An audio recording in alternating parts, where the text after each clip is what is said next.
Hello, my distinguished ladies and gentlemen, my brothers and sisters, my friends and my well wishers, Abrok and they create the world now. It's still a biggest G, MC, Ekesin, Okosisi. Okosisi. Ebulum battles on the Huruchin Ketak Monkun. And I'm Meba Keta with a simplest Wamba, Kawaze considering always a vibe, big drop on the fires. A drop or like Kaino. You will be working no more with simplest Wamba. Na piogen na peshogen ikejogen eri ya na ekwenkwa bana ga na enyu na obi anwere na enyu na obi ocha na omo na enti ekesin na tata nse ka anyị gwata unu ihe anyị ji bịa n'ụbọchị nke taa na no mo na ya no anya ma nnacha gbara aka na maka na oyi anu na-eri bụ ihe eji amata ya n'ọnya ka eziokwu ntị adụkwa ntị dị na oyi anu na-eri ka eji amata ya n'ọnya Nwamba nke anyị ekele unu sị ka anyị dugodu ndị mba ụwa nke aka nwe ike kọwara ya maka na ọ na-agbagoju anya ya mere anyị ji ajụ n'Igbo si na onye ajụ adịrị efu ụzọ mmụọ na-ebere ka mmadụ o nwere ihe anyị ji bịa na nke tata ka anyị unu obere ihe ka unu gee na ntị egwu anyị ji karịrị akarị anyị ji chegede mụ na dinta bịa nke a dị iche o anyị ji Naijiria ogene na-emezi wee bịa mana nke anyị ga-enyegodo unu na bụ Naijiria ogene na-emezi Naijiria ogene na-emezi so ọnwa ihe onye ọbụla ha si mara iwe na-eme ka ha nwee ike kọwatara anyị anyị marụ ọchịchị ka nna ajụ iwe nwa ọkwa anyị kwuru na anyị ncha bụ ofu oke osisi makwa na anyị ncha bụ ofu mmọnwụ ndị ama aka mụ na oke osisi nwanne m na anyị na-ebe nwa ebe ọ bụ na anyị nọ nwanne m iwe na-ebe ebe nwa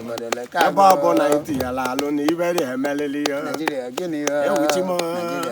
ewuchi ewu motosaịkụlụ mma mgbe a na-ego 25,000 ewuchi m before you go new machine tata ka ị gbaa ya agba ị ga-ejide 1.5 n'aka ajiri helekago ụwa ta ụwa na ogeneze Naijiria ogene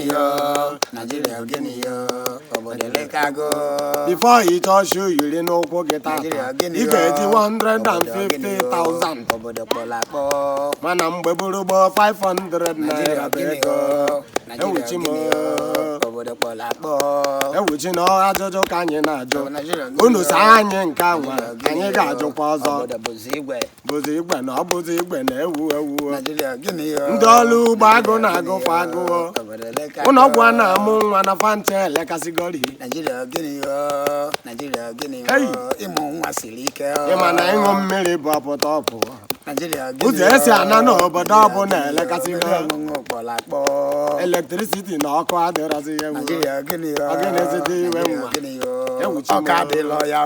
na menụ na eleka na iro ogenezi ndị ya otu na-ebe akwa n'ile mmanụ eji emere eke oke osisi na-ejegọ m ije egwu mmanụ ejegọ m ije egwu mma wee jeta ya ife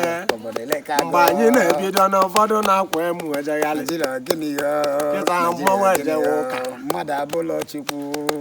abụlọchi ka m jụ ewuo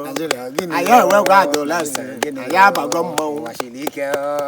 ụwa siri ike na ọgbọ mmanụ oke osisi nwa ọzọ mba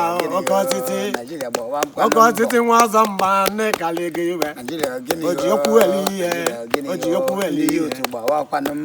ya otu gbawa mbọ n'ile ewuo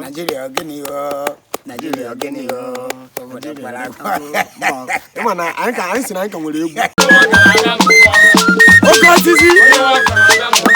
onye nwe chọta ugwu anyị si ya kasị na ala n'ụbọ ịmara ihe oke osisi